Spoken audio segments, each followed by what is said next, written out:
The evolution of women's cricket. A cool morning mist hangs softly over a quiet cricket ground in Melbourne. The grass glistens beneath pale sunlight. Empty wooden benches sit silently beside the boundary rope.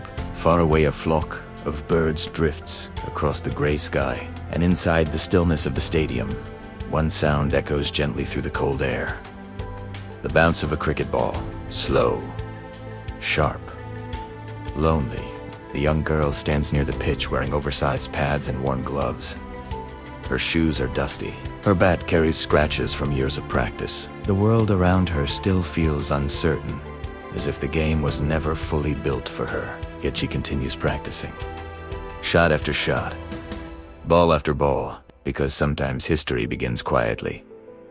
Long before applause, long before crowds, long before the world decides to pay attention. And the story of women's cricket began exactly like that, in silence. In resistance, and in the stubborn courage of women who loved the game enough to keep playing it, even when few people cared.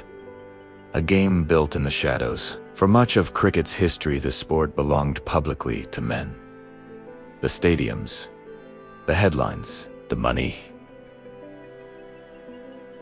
the recognition. Women played cricket too, but often in forgotten spaces. On school grounds, private fields, small local clubs hidden from national attention.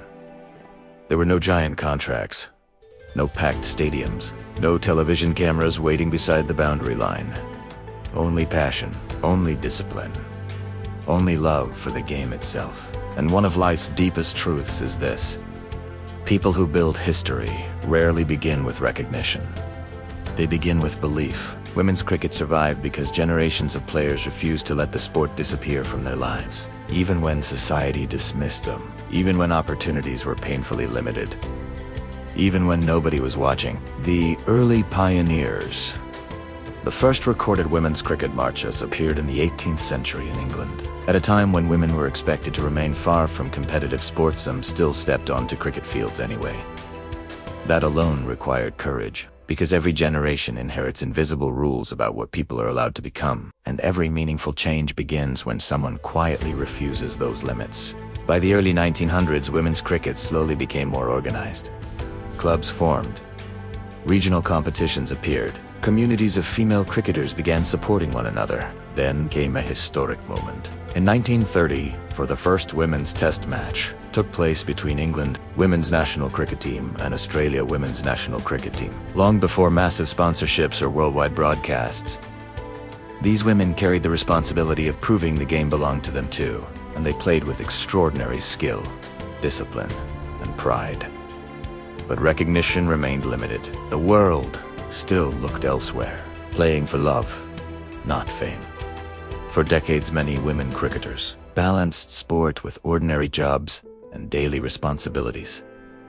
Teachers, students, office workers, mothers. They trained before sunrise, practiced after exhausting workdays, traveled long distances with little support. Some bought their own equipment, some stitched old gloves together to continue playing. And still they showed up. Because love for the game can survive conditions fame never could. Another truth lives here. Passion becomes powerful when it survives without reward. Women's cricket was built not by luxury but by persistence. Quiet persistence. The kind the world rarely celebrates while it is happening. The slow rise of recognition.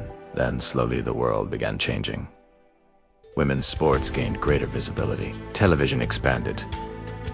Global audiences evolved. Young girls started seeing athletes who looked like them competing at elite levels. And visibility matters deeply, because people cannot dream clearly about futures they never see.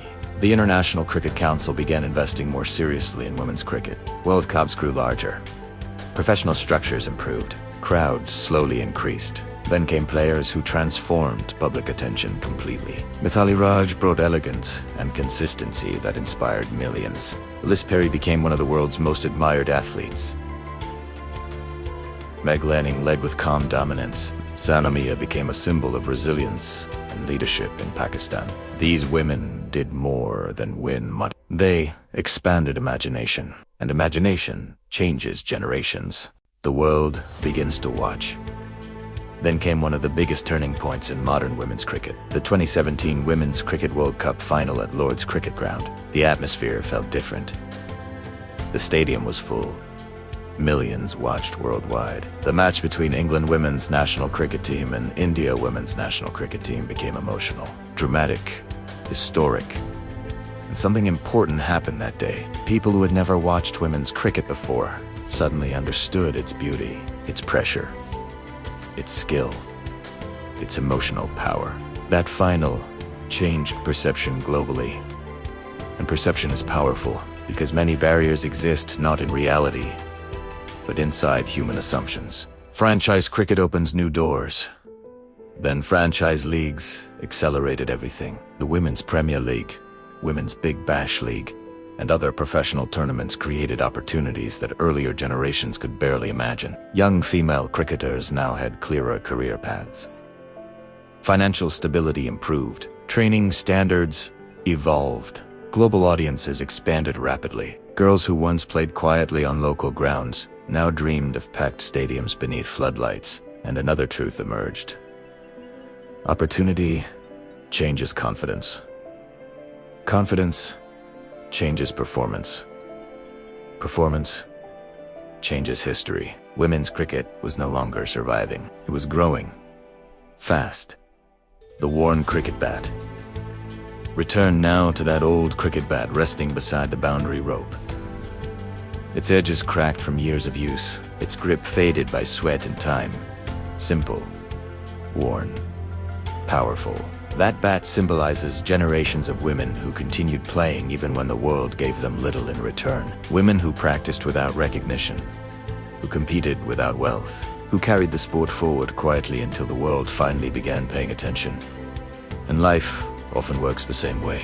The people who change history are rarely the loudest people in the room. Sometimes they are simply the ones who refuse to stop.